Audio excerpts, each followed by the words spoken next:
Hello everyone, कैसे हैं आप सभी लोग। तो दोस्तों आज हम एक नया टॉपिक स्टार्ट करेंगे। जैसे कि अभी हम पढ़ रहे हैं इकोनॉमिक ग्रोथ, आर्थिक समृद्धि। इसको मेजर करने का जो तरीका है वो है नेशनल इनकम। नेशनल इनकम के हमने कुछ फैक्ट्स पढ़ लिए हैं कि और उसके अलावा हमने कुछ कॉन्सेप्ट भी देखे, जैसे डोमेस्टिक टेरिटरी, नॉर्मल रेसिडेंट या टाइप्स ऑफ गुड्स। आज हम एक नेशनल इनकम के 3 अलग अलग कॉन्सेप्ट पे बात करेंगे और जरा उन कॉन्सेप्ट को बहुत ही अच्छी तरह से समझेंगे। जरा ध्यान से सुनना। थोड़ा सा आप लोगों का मुझे ज्यादा इनपुट चाहिए होगा अगर आप लोगों को ये कॉन्सेप्ट समझना है, अदरवाइज बड़ा मुश्किल है ये समझ पाना। तो जरा ध्यान से थोड़ा सा अच्छी तरह समझने की कोशिश करेंगे। देखो यहाँ पर हम लोग सबसे पहला कॉन्सेप्ट आज पढ़ेंगे, that is called factor cost. जरा देखते हैं कि ये फैक्टर कॉस्ट, इसको हिंदी में कहेंगे साधन या कारक लागत, और शॉर्ट में इसको कहते हैं एफसी। दूसरा कॉन्सेप्ट पढ़ेंगे हम यहाँ पर बेसिक प्राइस। बेसिक प्राइस कहेंगे बीपी, इसका मतलब आधारभूत, या इसी को हम कह सकते हैं मूल कीमत। मूल कीमत या प्राइस या मूल्य। तीसरा कॉन्सेप्ट हम पढ़ेंगे market price. Market price short में हम यूज करेंगे अब एमपी, और हिंदी में कहेंगे बाजार कीमत या बाजार मूल्य। बाजार कीमत कह लो या बाजार मूल्य। दोस्तों अगर हम लोगों को ये 3 कॉन्सेप्ट पढ़ने हैं, factor cost, basic price and the last is market price, इनको पढ़ने के लिए हमें एक छोटा सा कॉन्सेप्ट आना चाहिए। आप याद करो, इन द वेरी बिगिनिंग और introductory session I discussed about the circular flow in the economy. एक अर्थव्यवस्था में जो चक्रीय प्रवाहन है वो क्या है, तो जस्ट मैं आप लोगों को रिकॉल करूंगा, बस जरा ध्यान समझना। एक हमारे देश में सेक्टर है, जैसे आप बोलते हैं कंज्यूमिंग सेक्टर। जैसे हम सब लोग क्या हैं, उपभोक्ता हैं। हम सब लोग क्या हैं, कंज्यूमर हैं। तो हम मिलकर एक क्षेत्र डेवलप करते हैं, बनाते हैं, जैसे कहते हैं क्या, उपभोक्ता क्षेत्र, दैट इज कंज्यूमिंग सेक्टर। तो दोस्तों जितने भी कंज्यूमर्स हैं, इसी को इकोनॉमिक्स की लैंग्वेज में हम हाउसहोल्ड सेक्टर भी कहते हैं, पारिवारिक क्षेत्र भी कहते हैं। तो एक तो हमारे देश में हो गया कंज्यूमिंग सेक्टर, उपभोक्ता क्षेत्र। सिमिलरली एक हमारे देश में कंज्यूमर के साथ साथ जो ये मार्कर मैं खरीद के लाया, तो मैं कंज्यूमर हूं। ये मार्कर किसी न किसी ने बनाया होगा, वो क्या कहलाएगा, प्रोड्यूसर। तो उसे हम कहते हैं प्रोड्यूसिंग सेक्टर, दैट इज उत्पादक क्षेत्र। तो हमारे देश में ये 2 सेक्टर हो गए। उत्पादक क्षेत्र को ही हम लोग कह सकते हैं इंडस्ट्रियल सेक्टर और मैन्युफैक्चरिंग सेक्टर। बोलो जी यस। जो इंडस्ट्रियल सेक्टर है, औद्योगिक क्षेत्र है, इसी को हम कह सकते हैं। तो दोस्तों यहाँ पर मैं आप लोगों को इन दोनों के बीच एक क्या रिलेशन है इकोनॉमिक्स के पॉइंट ऑफ व्यू से, जरा वो मैं आप लोगों को समझाने की कोशिश करूंगा कि जब हम एक इकोनॉमी के पॉइंट ऑफ व्यू से बात कर रहे हैं तो आखिर इन दोनों सेक्टर के बीच क्या रोल है। Suppose I am the producer, यहाँ पर I am producing my services, बोलो जी yes, and you all are consumer, you consuming my services, सेवाएं। तो हमारे और आपके बीच क्या संबंध है वो समझना। मान लो मुझे एक कोचिंग इंस्टीट्यूट खोलना है जहां पर मैं आप लोगों को सर्विसेज प्रोवाइड करूंगा, यूपीएससी सिविल सर्विसेज के लिए कोचिंग प्रोवाइड करूंगा। तो मैं क्या हो गया और आप सब लोग कौन हो गए। तो दोस्तों अब हमारे और आपके बीच में क्या फ्लो होगा, जरा समझने की कोशिश करेंगे। तो सबसे पहले मान लो एक प्रोड्यूसर को यहाँ पर आकर एक कोचिंग खोलनी है, या ये मफलर, ये जैकेट या ये वॉच बनाने की कंपनी खोलनी है, तो उसको क्या चाहिए, उसको सबसे पहले जो हमारे जो कंज्यूमिंग सेक्टर हैं, जो हमारे उपभोक्ता क्षेत्र हैं, ये क्या देंगे इसको। तो दोस्तों ये देंगे, जैसे factor of production, factor services. बोलो याद आया। इसी को हम कहते हैं साधन या कारक सेवाएं। साधन सेवाएं, या इकोनॉमी की दूसरी भाषा में इसी को हम लोग कहते हैं फैक्टर्स ऑफ प्रोडक्शन, उत्पादन के साधन। बोलो याद आया? फैक्टर्स ऑफ प्रोडक्शन, उत्पादन के साधन। दोस्तों जब एक प्रोड्यूसर, अब ये फैक्टर सर्विसेज का मतलब क्या है? जैसे सबसे पहले एक प्रोड्यूसर को क्या चाहिए? लैंड, भूमि, जहां वो अपनी फैक्ट्री ऑफिस बनाएगा। उसे क्या चाहिए? लेबर, जहां पर वो कुछ लोग काम करेंगे उसे क्या चाहिए? कैपिटल, कैपिटल चाहिए। रॉ मटेरियल लाना है, फ्यूल लाना है, बोलो जी यस। उसे फर्नीचर लाना है या मान लो मशीन्स लानी है। और एक क्या होना चाहिए? संगठन, जैसे हम एंटरप्रेन्योरशिप, उद्यमिता भी कह सकते हैं। सही है। तो दोस्तों इन्हें चारों को इकोनॉमिक्स की भाषा में हम बोलते हैं फैक्टर, सर्विसेज, साधन, सेवाएं। अब एक प्रोड्यूसर ने अपनी यहाँ पर एक कंपनी खोल ली, लैंड मिल गई, कैपिटल मिल गई, रॉ मटेरियल आ गया, सब कंपनी खोल ली। अब वो क्या करेगा? वो प्रोडक्शन करेगा। जब प्रोडक्शन होगा तो गुड्स एंड सर्विसेज बनी। बोलो जी यस। अगर वो मैन्युफैक्चरिंग मतलब गुड्स और सर्विस बहुत अच्छे से सिखा रखा आप लोगों को, दोस्तों फिर वो क्या करेगा? जो गुड्स एंड सर्विसेज बना रहा है वो इन लोगों को वापस देगा। बोलो जी सही है। तो एक तो ये फ्लो होता है between consuming and producing sector. याद आया? Yes sir. अब दोस्तों अब एक प्रोड्यूसर ने क्या करा, आगे जरा समझने की कोशिश करना। जब मैंने आप कंज्यूमर से लैंड लिया, लेबर लिए, कैपिटल ली, ऑर्गेनाइजेशन लिया, तो मैं इसके बदले आप लोगों को पेमेंट भी तो करूंगा। पेमेंट भी तो करूंगा। क्या आपने फिजूल में मुझे लैंड दे दी? नहीं। तो इसका मतलब है कि इसके बदले, फैक्टर सर्विसेज के बदले प्रोड्यूसर भी कंज्यूमर को कुछ ना कुछ दे रहा होगा। और दोस्तों जब प्रोड्यूसर जो कंज्यूमर को फ्लो करता है, इकोनॉमिक्स की भाषा में इसे हम बोलते हैं फैक्टर इनकम। रटना बिल्कुल भी नहीं है। साधन आय। बोलो जी यस और नॉट। फैक्टर सर्विसेज गए तो फैक्टर इनकम आ गए। और कभी कभी कंफ्यूज करने के लिए मैं इसको दूसरे एंगल से फैक्टर पेमेंट्स भी कह सकता हूं। फैक्टर पेमेंट्स मतलब इनके लिए क्या है? Factor income. और इनके लिए क्या है? Factor payment. अरे बोलो जी यस। इनके लिए क्या है? इनकम। और इनके लिए क्या है? पेमेंट। इसका मतलब है जब मैंने लैंड लिया तो इसके बदले मैं क्या दूंगा? हाँ, रेंट दूंगा। लेबर के बदले क्या दूंगा? मजदूरी। कैपिटल के बदले क्या? मान लो मैंने आप लोगों से पैसा मांगा, पूंजी, और कहा कि भैया पूंजी दे दो, मशीन लानी है, कंपनी खोलनी है, तो आप कहो भैया ब्याज दे दो उसका। और जब मैं एक ऑर्गेनाइजेशन बना लूंगा उसका क्या शेयर करूंगा? प्रॉफिट। तो इकोनॉमिक्स में याद रखना, रेंट, इंटरेस्ट, वेजेस, प्रॉफिट, इन्हें हम कहते हैं साधन आय। इनके नजर से, और उनके नजर से, उत्पादक के नजर से साधन भुगतान। सही है। थोड़ा सा दिमाग से देखो आप, फैक्टर इनकम के जरिए प्रोड्यूसिंग सेक्टर से कंज्यूमिंग सेक्टर की ओर आ रहा है पैसा। अरे बोलो। जब आप लोगों के पास पैसा आया तो फिर मार्केट शॉपिंग करने भी तो जाओगे। है कि नहीं? तो इसका मतलब जो गुड्स एंड सर्विसेज बाजार में अवेलेबल इन्होंने करवाई है, तो आप इसी पैसे को क्या करोगे? इन गुड्स एंड सर्विसेज पर खर्च करोगे। जैसे हम कहते हैं consumption expenditure, consumption expenditure on goods and services. वस्तुओं और सेवाओं पर उपभोग व्यय। वस्तुओं और सेवाओं पर उपभोग व्यय। तो दोस्तों मैंने ये दो फ्लो भी आप लोगों को बताए थे। मुझे कौन बताएगा कि जो अंदर वाला फ्लो दिख रहा है ब्लू वाला, इसको क्या बोलेंगे? Real flow. शाबाश। क्या बोलेंगे इसको? रियल फ्लो, वास्तविक प्रवाहन। और जो बाहर वाला फ्लो दिख रहा है रेड और ग्रीन वाला, जब फैक्टर इनकम यहां से यहां जा रहा है और एक्सपेंडिचर यहां से यहां, तो कौन सा flow? Money flow. Money flow. बोलो याद आया? तो इसका मतलब जो अंदर वाला फ्लो हो रहा है, इसका मतलब फैक्टर सर्विसेज का यहां से यहां जाना और गुड्स एंड सर्विसेज का आना। This flow is called real flow, वास्तविक प्रवाहन।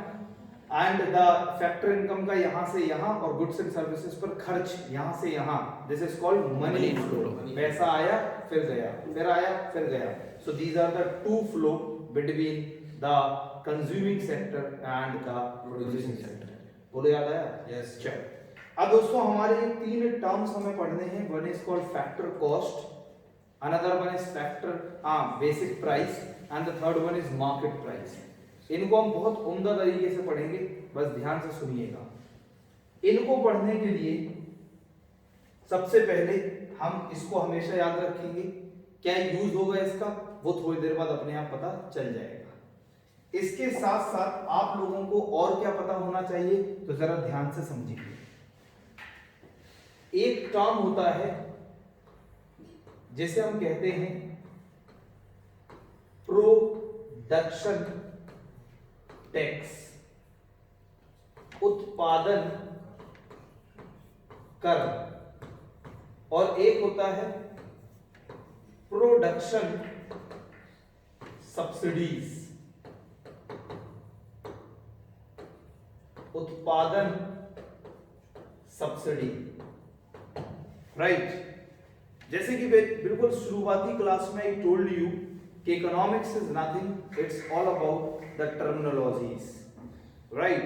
सो I have to teach around 4000 plus terminologies of economics in the whole session, including the prelims as well as mains.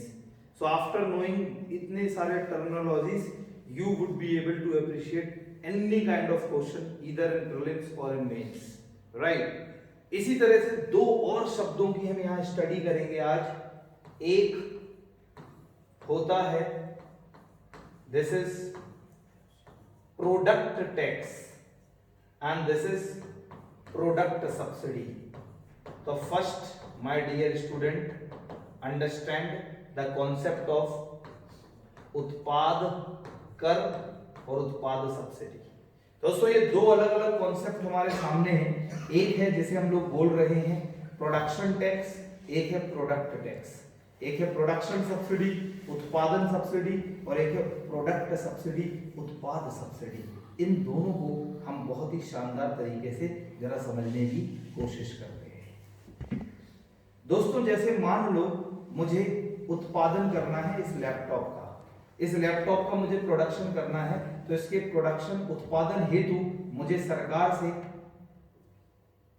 को हो सकता कोई स्टैंप ड्यूटी देनी पड़े, जहां पे मैं अपनी फैक्ट्री की जमीन रजिस्टर कराऊंगा। बोलो जी यस। मान लो मैं एक पेट्रोल पंप खोलना चाहता हूं, तो मुझे सरकार से लाइसेंस लेना पड़ेगा, तो मुझे लाइसेंस फी देनी पड़ेगी सरकार को। बोलो जी यस। तो दोस्तों जब उत्पादन करने के लिए हम सरकार को कोई भी टैक्स देते हैं, रजिस्ट्रेशन टैक्स या रजिस्ट्रेशन फी या licence fee, so these all things are included under the topic called production tax. बोलो समझ में आया? मतलब सीधी सी बात, उत्पादन करने के लिए जब टैक्स देना पड़े तो उसे बोलेंगे क्या? Production tax. सिमिलरली गवर्नमेंट हमसे कहती है कि जैसे आप क्या करो, आप मान लो सरकार हमसे कहती है कि आप अगर कुछ एनवायरमेंटल फ्रेंडली काम करोगे तो हम आपको उस पर सब्सिडी दे देंगे उसके प्रोडक्शन के ऊपर। आप मान लो सोलर पैनल्स अगर आप बनाओगे तो उसके प्रोडक्शन पर हम आपको सब्सिडी दे देंगे। आप एनवायरमेंट फ्रेंडली फर्टिलाइजर्स तैयार करेंगे, गोबर वगैरह से हम लोग करते हैं अपने मैन्योर, ऑर्गेनिक फार्मिंग। तो दोस्तों आजकल और एक एडवांस फार्मिंग आ चुकी है, वो मैं मेंस में पढ़ाऊंगा, ZBNF, zero budget natural farming. अभी तक तो हम बात कर रहे थे ऑर्गेनिक फार्मिंग की, इसका भी एडवांस पार्ट बताऊंगा, वहां पे मल्चिंग वगैरह वगैरह बहुत सारे कॉन्सेप्ट्स हैं। So I discuss in very detail कि what is like zero budget natural farming. तो दोस्तों अगर आप कुछ ऐसे काम कर रहे हो तो सरकार आप लोगों को छूट दे देती है, तो उसे हम लोग कहेंगे क्या? Production subsidies. बोलो जी समझ में आया? तो एक होता है प्रोडक्शन टैक्स और प्रोडक्शन सब्सिडी। ये तो समझ गए आप लोग। एक बात जरा ध्यान से सुनना, मेरे एक स्टेटमेंट में देने जा रहा हूं, उसे अप्रिशिएट करने की कोशिश करना। Production tax and production subsidy, they do not depend or they are independent on the volume and the quantity of production। फिर से प्रोडक्शन टैक्स और प्रोडक्शन सब्सिडी जो है, they are independent from the production volume और production quantity. मतलब जो production tax या production subsidy लगती है ये उत्पादन की मात्रा के आधार पर नहीं लगती, चाहे जितना उत्पादन हो उससे मतलब नहीं। तो this is called production tax और प्रोडक्शन सब्सिडी। मान लो जब किसी बिजनेस को इनिशिएट करना है उसके लिए आप टैक्स या सब्सिडी देंगे, समझ गए आप। सब्सिडी क्या होता है, इस कॉन्सेप्ट को हम बहुत पहले पढ़ चुके हैं, याद आ गया होगा। गवर्नमेंट पे करती है किसको, प्रोड्यूसर को, किसके बदले, दैट इज कॉल्ड सब्सिडी। बोलो याद आया। तो यहाँ पे कौन पे कर रहा है, गवर्नमेंट सब्सिडी किसको, प्रोड्यूसर को। This is called production. Now what is product tax and product subsidy. दोस्तों अब मैंने ये लैपटॉप बनाया, डब्बे में पैक किया, कंपनी के गेट से बाहर निकाला। जैसे मेरा लैपटॉप कंपनी के गेट से बाहर निकल रहा था, वहीं पर एक खड़ा था एक्साइज इंस्पेक्टर, और एक्साइज इंस्पेक्टर कहता है अरे भाई साहब रुको, काउंट करो कितने लैपटॉप हैं। उसने काउंट किए 2000 पीसेस हैं।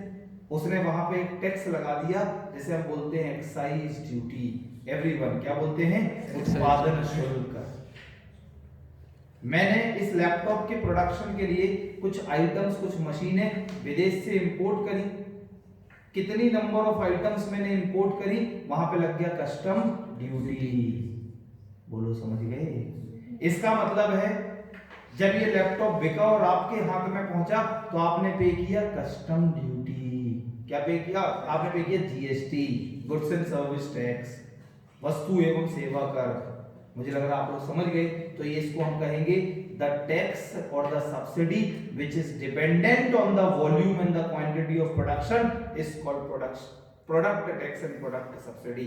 मैंने क्या बोला कि जो प्रोडक्ट टैक्स या प्रोडक्ट सब्सिडी है ये उत्पादन की मात्रा या वॉल्यूम पर लगता है। बोलो ये समझ गए, कितने आइटम्स मैंने प्रोड्यूस करे, कितने केजी का मैंने कोई प्रोडक्शन किया। शायद आप लोगों को समझ में आ रहा होगा। बोलो जी यस। तो इससे पहले आप नहीं समझे दोस्तों, मैंने कहा कि जैसे मान लो कि सरकार मुझसे कहती है कि अगर आप ये काम करोगे तो आप लोगों को कोई भी एक काम कर रहे हो उस प्रोडक्ट पर, जैसे मैं एक सोलर पैनल बेच रहा हूं, तो सरकार आजकल प्रमोट कर रही है हमारे देश में कि ज्यादा से ज्यादा हम लोग रिन्यूएबल सोर्सेज ऑफ एनर्जी का प्रयोग करें, ज्यादा से ज्यादा हम रिन्यूएबल सोर्सेज ऑफ एनर्जी का प्रयोग करें, फॉसिल फ्यूल्स एनर्जी का यूज कम करें। क्योंकि हम लोग अभी देख रहे हैं कि हमारे देश में सबसे ज्यादा जो विद्युत उत्पादन होता है वो थर्मल इलेक्ट्रिसिटी होता है। अरे बोलो ये सुनो, कोल, पेट्रोलियम एंड इन सब से, फॉसिल से। लेकिन हम लोग आप क्या प्रमोट कर रहे हैं हमारे देश में कि हम लोग ज्यादा से ज्यादा रिन्यूएबल फॉर्म ऑफ एनर्जी जैसे सोलर एनर्जी वगैरह को यूज करें। तो अगर मान लो जैसे मैंने अपने घर पे एक सोलर पैनल लगवाया जिसका कॉस्ट है 80,000, 80,000, लेकिन जब मैं बाजार में लेने गया तो मुझे मिला वो सिर्फ 55,000 का। बाकी का रेस्ट ऑफ द अमाउंट कौन पे करेगा, गवर्नमेंट। किस पर पे करेगी, सोलर पैनल पर। क्या होगा वो, subsidy. That is product subsidy, किसी प्रोडक्ट पे मिली। तो इसको हम बोलेंगे प्रोडक्ट टैक्स और प्रोडक्ट सब्सिडी। क्या ये दो कॉन्सेप्ट समझ गए आपने। चलो बीच में कोई कुछ कह रहा था कुछ, हाँ बोलो। तो इससे पहले आपने बोला इंडिपेंडेंट होता है। थोड़ा तेज बोलो। इससे पहले आपने नहीं कहा था कि जो उसके बारे में इंडिपेंडेंट ऑन प्रोडक्शन हाँ एंड वॉल्यूम, और this is dependent on production. इसका मतलब है यहाँ पर जो टैक्स लग रहा है, प्रोडक्शन टैक्स या प्रोडक्शन सब्सिडी जो लग रही है, ये इस पे नहीं लग रही कि आप कितने मात्रा में उत्पादन कर रहे हैं। अच्छा, ये तो उत्पादन करने के लिए दे रहे हो आप पैसा, कि सरकार उत्पादन कर ले, सरकार ने कहा कर लो, लाइसेंस दे दिया, स्टैंप ड्यूटी लग गई, दिस इज प्रोडक्शन टैक्स। अच्छा। लेकिन जब हमने प्रोडक्ट प्रोड्यूस कर दिया तो कितने क्वांटिटी में किया उसके ऊपर जो लगा, दिस इज प्रोडक्ट टैक्स या प्रोडक्ट सब्सिडी। तो this is independent of quantity, this is dependent on quantity. बोलो समझ गए आप लोग। Yes. ऐसा तो नहीं सिर्फ मैं ही समझ रहा, मैं ही पढ़ा रहा, No, ये sir. मैं ही पढ़ रहा, सब कुछ मैं ही कर रहा No, sir. हूँ। ऐसा तो नहीं, नो सर। कभी समझ में आ रहा हो। Yes, sir. कितनो पूरो। वाह। दोस्तों दिस इज कॉल्ड द चार अलग अलग कॉन्सेप्ट। बोलो yes. Now I am gonna tell you what is factor cost, what is basic price and what is market price. दोस्तों इससे भी पहले मैं चाहूंगा एक और कॉन्सेप्ट आप लोग समझ लें अभी के अभी। एक टर्म होता है नेट इनडायरेक्ट टैक्स, शुद्ध या निबल, हिंदी में कहेंगे शुद्ध, जनरली पेपर में निबल लिख के आएगा। अप्रत्यक्ष कर। तो सबसे पहले ये अप्रत्यक्ष कर क्या होता है ये मैं आप लोगों को बाद में बताऊंगा जब मैं टैक्सेशन पढ़ा रहा हूँगा। फिलहाल अभी के लिए सिर्फ एक लाइन में समझने के लिए जो टैक्सेस मेरे ऊपर लगे और मैं ही उसका पेमेंट करूं, दैट इज डायरेक्ट। जो टैक्सेस मेरे ऊपर लगे, पेमेंट प्रतिमा करे, this is indirect. Yes sir. जैसे बोलो क्लियर? GST। जैसे इनकम टैक्स मेरे ऊपर लगता है, मेरा पड़ोसी पे करता है। कौन पे करता है? मैं ही। This is direct. Yes sir. जैसे जीएसटी इनडायरेक्ट। मेरे ऊपर लगी, प्रतिमा ने पे करी, this is what? Income direct indirect. Indirect. बोलो क्लियर? नाउ तो दोस्तों नेट इनडायरेक्ट टैक्स क्या होता, बस फिलहाल के लिए सिर्फ इतना समझ लीजिए आप लोग, नेट इनडायरेक्ट टैक्स का मतलब है इनडायरेक्ट टैक्सेस माइनस सब्सिडीज। जब भी इकोनॉमिक्स में नेट वर्ड आ जाए, एवरीवन कौन सा वर्ड? नेट वर्ड आ जाए तो हमेशा समझना डिफरेंस। नेट का मतलब इकोनॉमिक्स में क्या है? डिफरेंस। ऐसी चीजें सीखनी है कि जब भी नेट वर्ड आ जाए शुद्ध या निबल, तो इसका मतलब होगा हमेशा क्या? डिफरेंस। राइट? ध्यान से समझना। देखिए ऐसे समझा देते हैं आप लोगों को। इनडायरेक्ट टैक्स एक और लाइन में मेरे स्टाइल से समझ लो हमेशा के लिए। डायरेक्ट टैक्सेस वो होते हैं जो कंज्यूमर पे करता है, और इनडायरेक्ट टैक्सेस वो होते हैं जो प्रोड्यूसर पे करता है। Yes. बोलो जय हो। जय हो। बोलो, समझ गए? ऐसे याद रखना है, डायरेक्ट टैक्सेस कंज्यूमर पे लगते हैं और इनडायरेक्ट टैक्सेस प्रोड्यूसर पे लगते हैं। पे करता नहीं, लगते हैं, सॉरी। बोलो क्लियर? पे तो हमेशा कंज्यूमर ही करेगा। तो दोस्तों जरा ध्यान से समझना, मैं एक प्रोड्यूसर हूं, वो आप प्रोड्यूसर और गवर्नमेंट का रिलेशन याद करो। प्रोड्यूसर एंड गवर्नमेंट का एक रिलेशन है, मैंने पढ़ाया था, मुझे पूरा कॉन्फिडेंस है अपनी जनता पर, भूल गई होगी ये बेचारी, राइट? तो मैंने एक रिलेशन पढ़ाया था। ये अगर एक प्रोड्यूसिंग सेक्टर है, जरा ध्यान से समझना, ये उत्पादन क्षेत्र है, और उत्पादन क्षेत्र और ये हमारा कौन है? गवर्नमेंट। एक प्रोड्यूसर हमारे गवर्नमेंट को क्या देता है? टैक्स। यहाँ पर हम यूज कर रहे हैं टर्म क्या?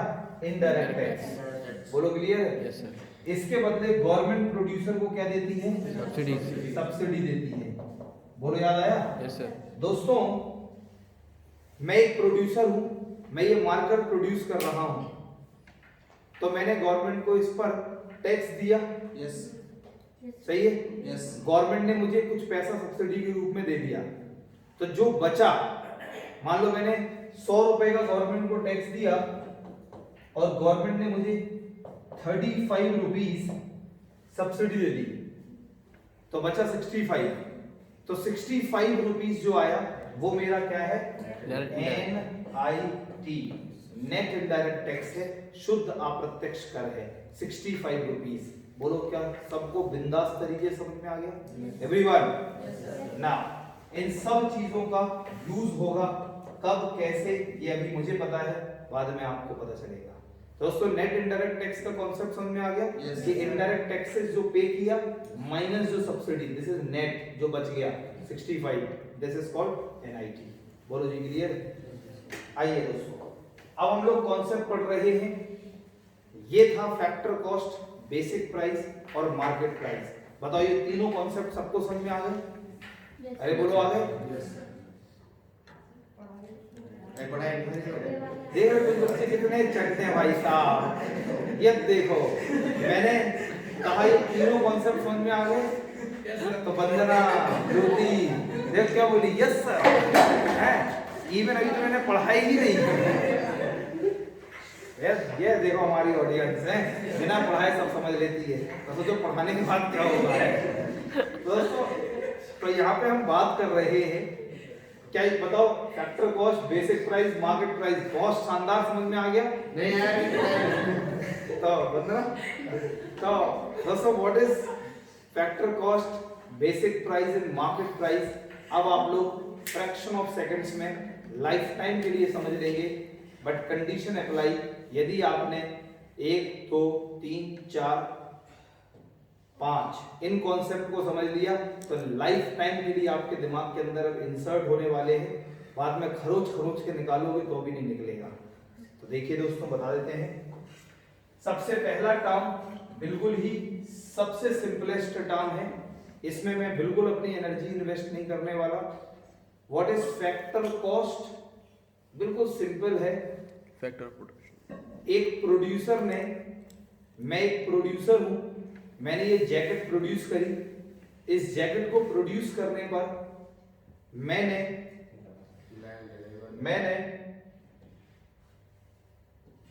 इसको प्रोड्यूस करने पर फैक्टर सर्विसेज, ब्लू वाला factor services, land, labour, capital, organisation, raw material, fuel, इन सब पर जितना पैसा खर्च किया, that means the cost incurred by the producer on the production of goods and services is called factor cost. बोलो जय हो। सारे लोग बताओ समझ गए व्हाट इज साधन लागत? बिल्कुल सिंपल सी बात है, एक प्रोड्यूसर किसी वस्तु के उत्पादन पर जो भी व्यय करता है उसे उत्पादन लागत, साधन लागत या हम फैक्टर कॉस्ट कह सकते हैं। बोलो जी समझ में आया? This is the very simplest concept among all the three. तो फैक्टर कॉस्ट मुझे ज्यादा समझाने की जरूरत नहीं है। तो ये मार्कर बनाने में मुझे 100 रुपए का पैसा, 100 रुपए लगा, तो ये मार्कर मेरा क्या कहलाएगा? Factor cost. जो 100 रुपए लगी वो क्या है मेरी? Factor cost. What is basic price? Basic price, तो दोस्तों बेसिक प्राइस का मतलब है,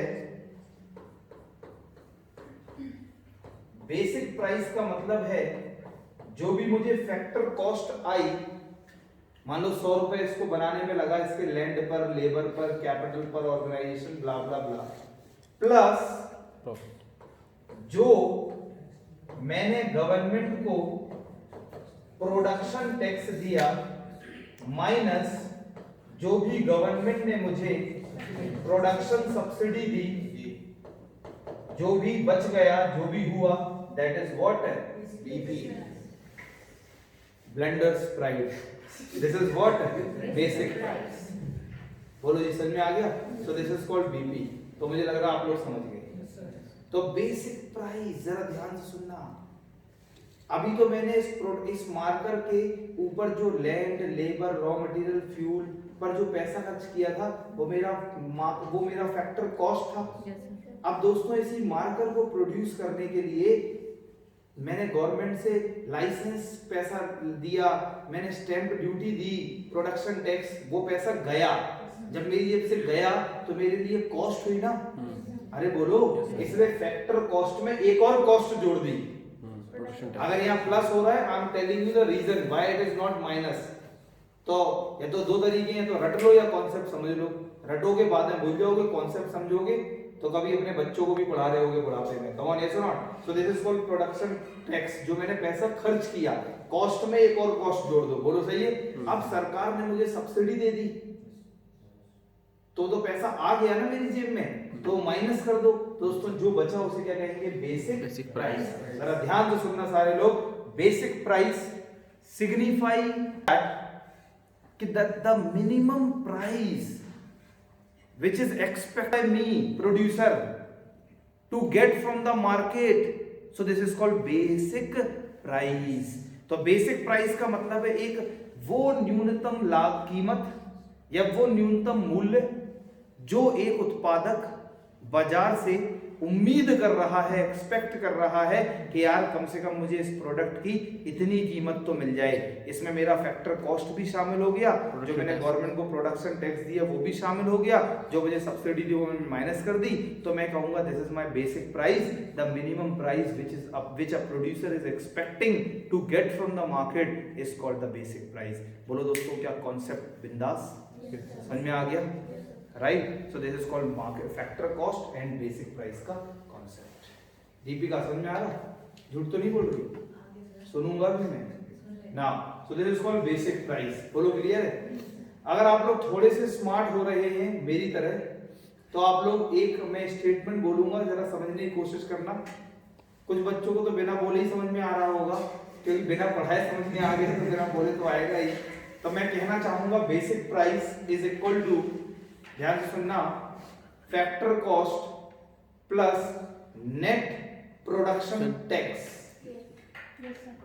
नेट प्रोडक्शन टैक्स, मैंने आपको एक कॉन्सेप्ट पढ़ाया था ना, नेट इनडायरेक्ट टैक्स, NIT। तो अब उसे मैं बोलता हूं नेट प्रोडक्शन टैक्स। जब मैं नेट प्रोडक्शन टैक्स बोल रहा हूं तो बाय डिफॉल्ट उसका मतलब है production tax minus production subsidy. बोलो जी क्लियर है? चलो दोस्तों बहुत ही शानदार। सर एक मिनट रुको, एक और concept, last, market price. What it is, ध्यान से सुनिएगा। मार्केट प्राइस का मतलब है